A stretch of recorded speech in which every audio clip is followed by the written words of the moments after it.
Muy buenos días, muy buenas tardes o muy buenas noches a todo aquel que esté viendo este nuevo video. Pues ¿cómo están? Pues yo bastante bien. Acabo de terminar de grabar dos videos y hoy les vengo a hablar acerca de otra novela de King que también leí el año pasado, en el 2025, y se trata acerca de un saco de huesos. Un saco de huesos que en esta edición la tengo dividido en dos tomos. Si se recordarán en la reseña que hice de Misery y del Resplandor, sobre todo en el Resplandor, hablaba de estas ediciones como parte de colecciones, parte de una colección que salió en Argentina llamada Colecciones de la Nación. En esas ediciones de tapa dura, pues estaban publicadas entre el año 2019 y 2020, si no mal recuerdo. Sí, deben ser esos años. Pero antes salió otra colección de King que es esta. Por cierto, estaba editando el video de Un saco de huesos y me di cuenta de que en ningún momento dije que la edición que tengo de Colecciones La Nación, que salió en el 2016, a ver, 2015 más o menos, pues la otra colección de Colecciones La Nación de Stephen King, la de tapa dura, negra, bonita, qué sé yo, también tiene un saco de huesos, pero no está dividido a la mitad. Está toda la novela completa y se los dejo acá en la imagen.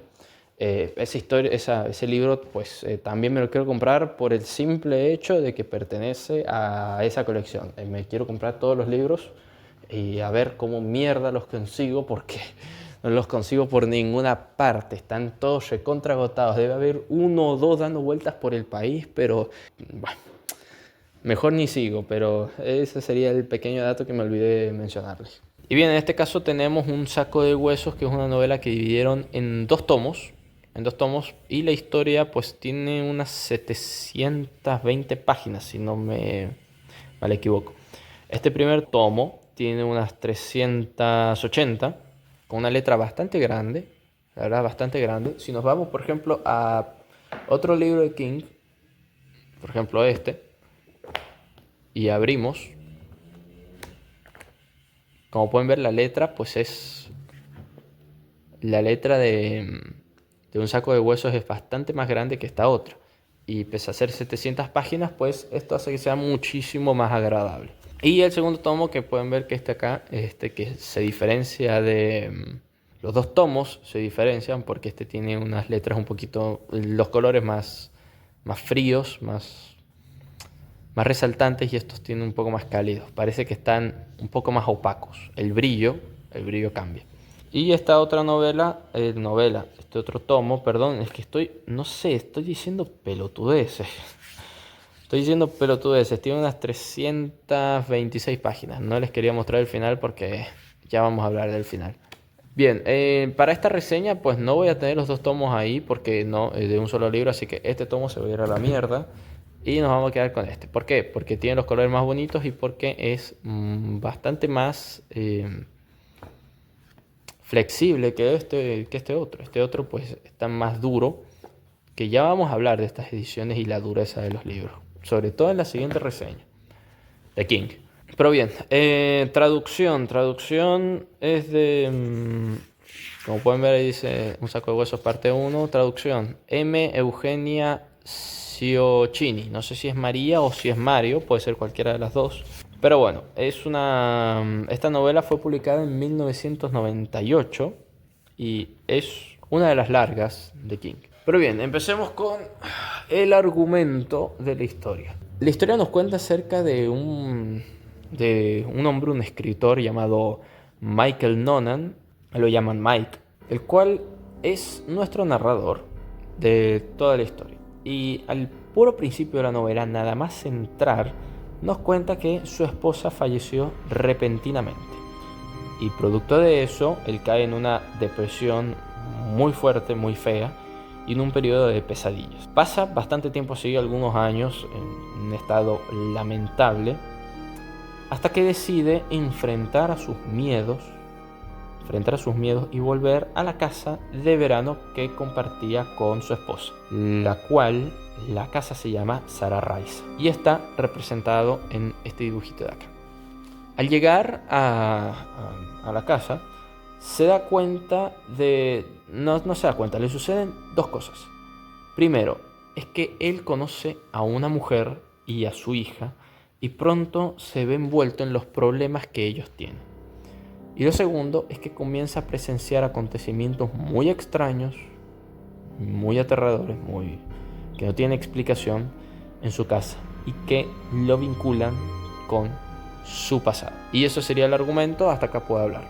Primero, hablemos acerca de las cosas positivas de la novela. En primer lugar tenemos al protagonista Mike Nolan. King hace un excelente trabajo en mostrarnos por todas las fases que pasa el personaje, todas. Desde su depresión que vemos desde el puro comienzo hasta que vive en Sara Raisa.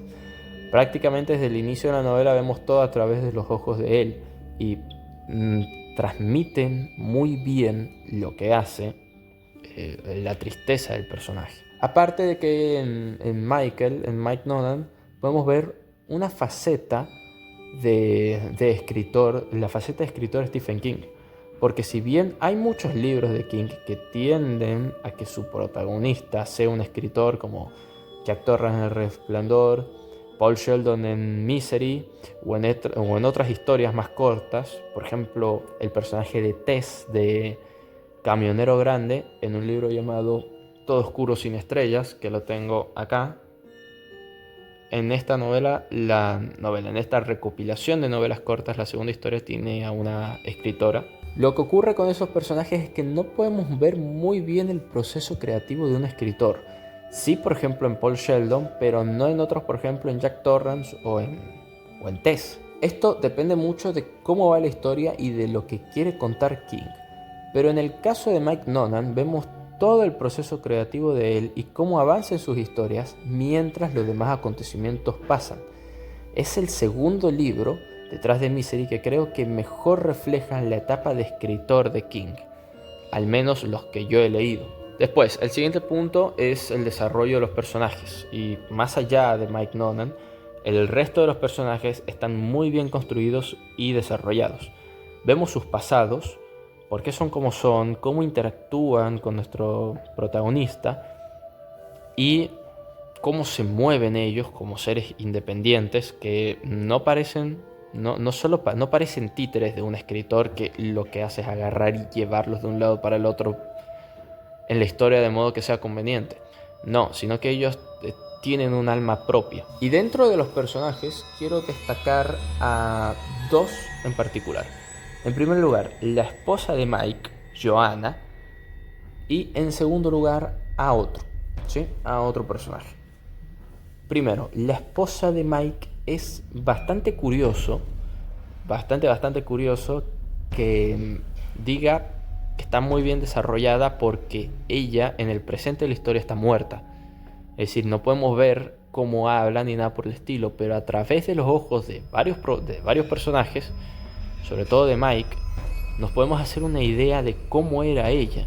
Y me parece algo muy bueno de King porque da vida a un personaje muerto. Personaje que él ya estableció que está muerto, lo da vida a través de las páginas y a través del tiempo. Y el personaje de Joanna no solo está para que Mike esté triste y a nosotros nos dé un motivo para sentir lástima por él y poder empatizar con el personaje de Mike, sino que Joanna cumple un papel en la novela. No está solo por estar, es un papel bastante importante, por más de que ella esté muerta. Y el segundo personaje es el antagonista. No voy a hablar mucho sobre él, porque el chiste está en que ustedes lo conozcan conforme leen la historia, pero me parece un muy buen personaje y sobre todo un muy buen villano, porque sí, es un villano. Realmente uno lo termina odiando al hijo de la gran puta. Pero bueno, el resto creo que está bastante bien, solo que no llegan a ser tan interesantes como los que acabo de mencionar, que serían Mike, Joanna y el antagonista. El siguiente punto vendría siendo el juego que hay entre la metáfora y lo literal. Esto es algo interesante porque durante gran parte de la novela los acontecimientos sobrenaturales se muestran como metáforas o simbolismos de la vida de los personajes. Incluso en el título de la novela, un saco de huesos. Esto está sacado de una frase que aparece en la novela de Thomas Hardy que habla acerca les voy a buscar la frase de Hardy que acá aparece en la historia. Dice: comparado con el hombre más vulgar que camina por la faz de la tierra y proyecta allí su sombra, dijo supuestamente Hardy, el más brillante de los personajes de una novela no es más que un saco de huesos. El título de la novela puede referirse a esta frase o puede referirse a algo más. Y acá entra este juego de lo que les hablo de la metáfora y lo literal. Al principio, un saco de huesos es algo metafórico, es algo que viene, pues, algo abstracto que viene de otra cosa, no está presente en la historia, no es tangible, porque, por ejemplo, esta mesa es tangible, como pueden ver, toda la cámara se movió. Y este libro, pues, también es tangible. Y acá viene lo interesante, y es que este juego y esta distinción entre lo que está pasando en la historia, la literalidad de la historia, y lo metafórico, al principio es bastante claro, pero podemos ver cómo poco a poco esa línea que separa estos dos mundos de la metáfora y lo literal se va desdibujando. Se va volviendo cada vez más, los mundos se van desdibujando. Y el mayor simbolismo entre el juego de la literalidad y las metáforas está justamente en el título de la novela: un saco de huesos. No puedo decir mucho de esto, simplemente quédense con la frase, quédense con lo que les dije acerca de lo metafórico y lo literal, y vayan leyendo la novela y van a ver cómo esto poco a poco va quedando más y más, va teniendo más y más sentido. Y al final van a entender a lo que me refiero. El siguiente punto positivo son las escenas oníricas. Esto es algo que me quedó bastante después de leer la novela, y son las escenas en las que los personajes están soñando, en las que nos narran los sueños y cómo estos se ven reflejados en la historia. No sabría yo muy bien cómo describir estas escenas, salvo que transmiten muy bien la sensación de estar en un sueño y la irracionalidad de todos los elementos que aparecen cuando uno está soñando. La verdad es que a King le quedó bastante bien, porque no sé, yo sueño, mis sueños son cualquier cosa. Yo sueño que estoy montado en un gato, con Stephen King al lado, y detrás de nosotros está Michael Jackson tocando Beat con la guitarra, y quien está cantando es Agatha Christie, que está debajo del gato. Claro, pero esto, ¿cómo lo puedo representar bien en una historia? Y acá King pues se luce haciendo eso. Le quedó bastante bien, ese detalle me encantó. Lo siguiente es que esta es una novela de fantasmas. Es una novela de fantasmas y es una buena novela de fantasmas. Es una buena novela también de terror. Y estos fantasmas que aparecen no son sábanas levitando ni haciendo jumpescares, no es un farmeo de jumpescares a los personajes. No, la cosa está más interesante y está mejor hecha. Estos fantasmas son una combinación de vivencias, de sensaciones, de historias no contadas, de recuerdos perdidos, historias perdidas, de sueños, de delirios, de mensajes que no parecen pertenecer a ningún destinatario. Es una mezcla de todo esto y los personajes lo sienten. Y si les interesa esto, deberían leer la novela. Así de simple. No es un farmeo de jumpescares. Bien, vamos con los siguientes puntos positivos. El siguiente es el trecho final de la historia. Esto me refiero acá a las últimas 150 páginas de la novela. A ver, por acá no, por acá. Las últimas 150 páginas de la novela pues es una cosa brutal. Más o menos, supónganse, esto es la novela completa, ¿sí? Las últimas 150 páginas, el trecho, el arranque que toman, el ritmo es brutal, La velocidad que uno lee hasta poder descubrir todos los secretos que se han implantado en la novela es maravillosa, básicamente. Y dentro del trecho se nos muestra todo un contexto y un tema bastante crudo y bastante serio. La verdad es que me llegó a remover por dentro, ya que no se ve venir de una manera tan explícita. Y después tendríamos el final. Acá no hablo del trecho, sino del final propiamente tal de la novela, que no les quise mostrar. Al mostrarle el número de páginas, pues lo tapé porque no quería que lo leyeran. Me gustó bastante, creo que es un desenlace muy acorde al tono de la historia y qué es lo que le ocurre a los personajes. Acá no quiero decir que el final sea bueno ni malo, sino que es acorde a lo que King nos hubo planteado en toda la historia. Y por último, se me olvidaron, una cosa que se me olvidó, son las referencias a otras obras. En esta historia no solo hay referencias a otras novelas de King, que es bastante común. Por ejemplo, algo que no dije en la reseña de Mr. Mercedes, que está por acá. En Mr. Mercedes hay una referencia a It.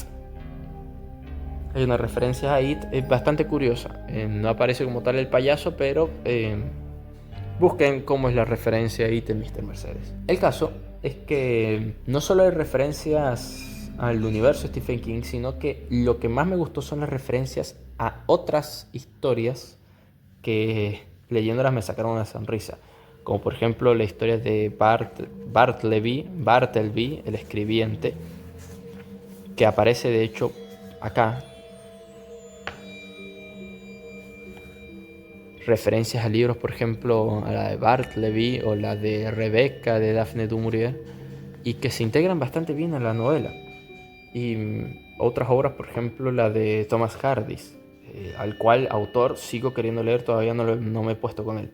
Si vieron en mi video de los libros que quiero leer en el 2026, pues está Dos en una torre de Hardy, y seguramente acá van a ver referencias a las historias de Hardy que no he llegado a captar, pero la de Bartleby, por ejemplo, sí me sacó una sonrisa, y no solo está en el epígrafe, sino que está en toda la historia. Pero bien, como pueden ver, me gustó bastantes cosas, pero vamos a ver con las cosas malas. En primer lugar, el inicio es muy lento. El inicio de la novela es bastante lento. Es básicamente remar con dulce de leche, a remar. Uno rema en dulce de leche durante las primeras 200 páginas. Y son páginas y páginas y páginas los que pasan. Y durante 200 páginas uno dice, che, ¿esto a dónde va? O sea, estoy remando en un mar de dulce de leche, pero no estoy viendo la isla a la cual quiero llegar. Y más o menos en la página 200 vemos cuál es el conflicto central de la novela, o uno de los conflictos centrales. Se pasan muchas páginas y llega a resultar un poco cansado. Pero de acá pues no tengo que decir nada más, no tengo otro punto negativo. Me parece una muy buena novela, salvo por la lentitud que tiene, ya que esta lentitud no solo se ve al inicio durante las 200 primeras páginas, sino que la historia sigue siendo lenta. Si ven, agarra un poco más de ritmo y uno ve cuál es la isla a la cual quiero llegar después de remar en dulce de leche, pues ese arranque no ocurre hasta bastante avanzada la historia, que ya sería en la página, más o menos en la página 400, en la 500 más o menos. En la página 500 uno ya va leyendo más. Hay que ser paciente con la historia. Y en la parte con spoilers pues no tengo nada más que decir, no tengo nada que decir. Simplemente pues que esta novela cumplió con las expectativas que tenía de ella hace años. Y es otra novela que quise leer y que de hecho empecé a leer, nada más me lo compré, a ver. Esto me lo compré el 4 de abril y sí, justamente lo empecé el 4 de abril. Y lo terminé el 28 de abril. ¿Cómo será las ganas que tenía de leerlo, que el día que lo compré, pues ahí nomás lo empecé a leer? Pero bien, eso sería todo por esta reseña. Nos vemos en la siguiente y tengan un bonito día. Chao, chao.